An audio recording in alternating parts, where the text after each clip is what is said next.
টিমটা খুব ভালো, প্লেয়ারগুলো খুব ভালো, সো আমি এক্সাইটেড ওদের সাথে ওয়ার্ক করতে আর হোপফুলি হেল্প করতে আর হোপফুলি আমরা সবাই ভালো করতে পারি। এশিয়ান কাপ বাছাই আগামী 10 জুন সিঙ্গাপুরের মুখোমুখি হবে বাংলাদেশ। তার আগে আজ বুধবার ভুটানের বিপক্ষে তারা ফিফা প্রীতি ম্যাচ খেলতে নামবে। এই দুই ম্যাচের জন্য 6 প্রবাসী ফুটবলার নিয়ে স্কোয়াড সাজিয়েছে বাংলাদেশের কোচ হ্যাভিয়ের কাবরেরা।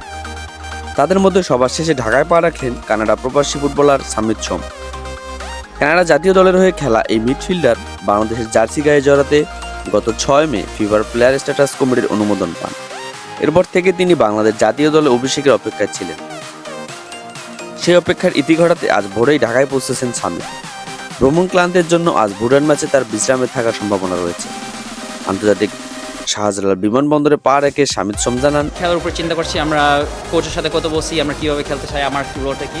সো এটার জন্য জাস্ট এক্সাইটেড শুরু করতে, ট্রেনিংও করতে। আমার 2-3 হয়েছে যে ট্রেন করি নাই ট্রাভেলের জন্য। সো জাস্ট এক্সাইটেড টিমের সাথে ট্রাভেল করতে, সবার সাথে মিট করতে আর খেলাতে ভালো করতে। আমি জানি যে টিমটা খুব ভালো, প্লেয়ারগুলো খুব ভালো, সো আমি এক্সাইটেড ওদের সাথে ওয়ার্ক করতে আর হোপফুলি হেল্প করতে আর হোপফুলি আমরা সবাই ভালো করতে পারি। হ্যাভিয়ের কাবরেরা ঘোষিত দলে প্রবাসী ফুটবলের সংখ্যা 6 জন। স্কোয়াডে আছেন হামজা চৌধুরী, জামাল ভুঁইয়া, কাজিম শাহ, ফাহমিদুল ইসলাম, তারেক কাজী ও সামিত সোম। এর মধ্যে জামাল, তারিক ও কাজিম আগেই এসেছেন। হামজার অভিষেক হয়েছে গত মাসে ভারত ম্যাচ দিয়ে, আর নতুন করে যোগ দিলেন ফাহমিদুল ও সামিত। বাংলাদেশে এই দলটাকে আপনি কিভাবে দেখছেন? সম্ভাবনা কতটুকু? কমেন্টে জানিয়ে দিন আপনার মতামত। ভিডিওটি ভালো লাগলে লাইক দিয়ে চ্যানেলটি সাবস্ক্রাইব করুন।